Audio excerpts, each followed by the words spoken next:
जब भी प्रेम की बात होती है, भगवान श्री कृष्ण का नाम सबसे पहले आता है। श्री कृष्ण को प्रेम और स्नेह का प्रतीक माना जाता है। पुराणों के अनुसार श्री कृष्ण की 16,108 रानियां थीं। श्री कृष्ण की मुख्य रानियों में रुक्मणी, सत्यभामा का नाम शामिल है। इसके अलावा बाल्यावस्था में श्री कृष्ण के गोकुल में गोपियों संग रासलीला की कहानियां आज भी मशहूर हैं। हालांकि सभी को प्रेम और स्नेह का पाठ पढ़ाने वाले श्री कृष्ण का नाम सिर्फ राधा के साथ ही लिया जाता है। हर कोई प्रभु कृष्ण के नाम का जाप करते समय राधे श्याम का उच्चारण करता है। भले ही उनकी 1,60,108 रानियां थीं, लेकिन जब प्रेम की मिसाल दी जाती है तो श्री कृष्ण और राधा का प्रेम सबसे ऊपर होता है। श्री कृष्ण और राधा की प्रेम कहानियां पीढ़ी दर पीढ़ी सुनने को मिलती हैं। लेकिन जब भी राधा रानी और श्री कृष्ण के प्रेम का जिक्र होता है तो ये सवाल जरूर मन में उठता है कि जब दोनों के बीच इतना प्रेम था तो कृष्ण ने राधा से विवाह क्यों नहीं किया? 16,108 रानियों में एक राधा क्यों नहीं थी? कृष्ण जन्माष्टमी के मौके पर जानिए कृष्ण और राधा की प्रेम कहानी के बारे में। आखिर कृष्ण ने राधा से शादी क्यों नहीं की थी? पद्म पुराण के मुताबिक राधा वृषभानु नाम के एक गोप की पुत्री थी। कुछ विद्वान मानते हैं कि राधा का जन्म यमुना नदी के पास स्थित रावल गांव में हुआ था। बाद में उनके पिता बरसाना में आकर बस गए थे। हालांकि कुछ लोगों का यह मानना है कि राधा का जन्म बरसाना में ही हुआ था। बरसाना में राधा जी को लाडली कहा जाता है। ब्रह्मवैवर्त पुराण के अनुसार राधा जी कृष्ण से 4 साल बड़ी थीं और उनकी मित्र थीं। राधा जी से जुड़ी कई अन्य मान्यताएं भी हैं। ब्रह्मवैवर्त पुराण के अनुसार राधा का विवाह रायण नाम के व्यक्ति से हुआ था, जो कि माता यशोदा के भाई थे। यानी रिश्ते में राधा कृष्ण की मामी लगती थी। हालांकि अन्य पुराणों में ऐसा जिक्र नहीं मिलता। मान्यता है कि जब श्री कृष्ण 8 साल थे तो उनकी मुलाकात राधा से हुई, जो 12 साल की थी। श्री कृष्ण राधा से प्रेम करने लगे। दोनों एक दूसरे से विवाह भी करना चाहते थे। जब ये बात राधा के घर वालों को पता चली तो उन्होंने राधा को घर में कैद कर दिया। वो लोग राधा और कृष्ण की विवाह के इसलिए भी खिलाफ थे क्योंकि राधा की मंगनी हो चुकी थी।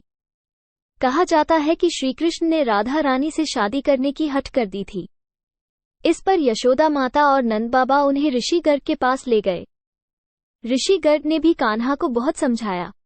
इसके बाद कान्हा का मथुरा बुलावा आ गया।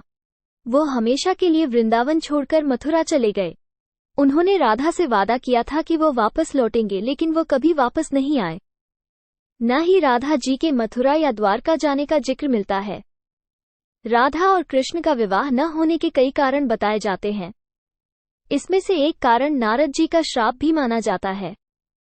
रामचरितमानस के बालकांड के अनुसार माता लक्ष्मी के स्वयंवर में नारद जी भी जाना चाहते थे। भगवान विष्णु ने नारद जी के साथ छल करते हुए उन्हें खुद का स्वरूप देने के बजाय वानर का स्वरूप दे दिया, जिसकी वजह से माता के स्वयंवर में नारद जी का काफी उपहास हुआ। जब नारद जी को इस बात का पता चला तो वो बैकुंठ पहुंचकर विष्णु जी से बहुत नाराज हुए और श्राप दिया कि उन्हें पत्नी की वियोग सहना होगा।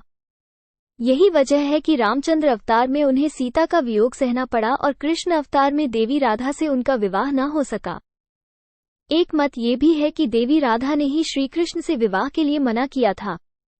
राधा यशोदा पुत्र कान्हा से प्रेम करती थी, लेकिन जब वो मथुरा गए तो राधा रानी खुद को महलों के जीवन के लिए उपयुक्त नहीं मानती थी। लोग चाहते थे कि श्री कृष्ण एक राजकुमारी से विवाह करें, इसलिए राधा ने श्री कृष्ण से विवाह न करने की ठान ली। ये भी कहा जाता है कि राधा को महसूस हो चुका था कि श्री कृष्ण भगवान का अवतार है। वो खुद को एक भक्त मानने लगी थी। राधा श्री कृष्ण की भक्ति में लीन हो चुकी थी। वो भगवान से विवाह नहीं कर सकती थी। भगवान श्री कृष्ण की शरारतों, उनकी लीलाओं और छल सभी कुछ मनुष्य के लिए कोई न कोई सीख ही थी। राधा से विवाह करना भी मनुष्यों को प्रेम की असली परिभाषा से परिचित कराना था। कहा जाता है कि एक बार देवी राधा ने कान्हा से पूछा कि वो उनसे विवाह क्यों नहीं करना चाहते। इस पर श्री कृष्ण ने कहा कि कोई अपनी आत्मा से विवाह करता है क्या? श्री कृष्ण राधा को खुद से अलग नहीं बल्कि अपना ही अस्तित्व मानते थे। वो मनुष्यों को ये सीख देना चाहते थे कि प्रेम भौतिक संबंध से नहीं बल्कि आध्यात्मिक प्रकृति है। प्रेम और विवाह एक दूसरे से अलग नहीं है। जैसे राधा कृष्ण बिना विवाह भी सदियों से एक ही हैं।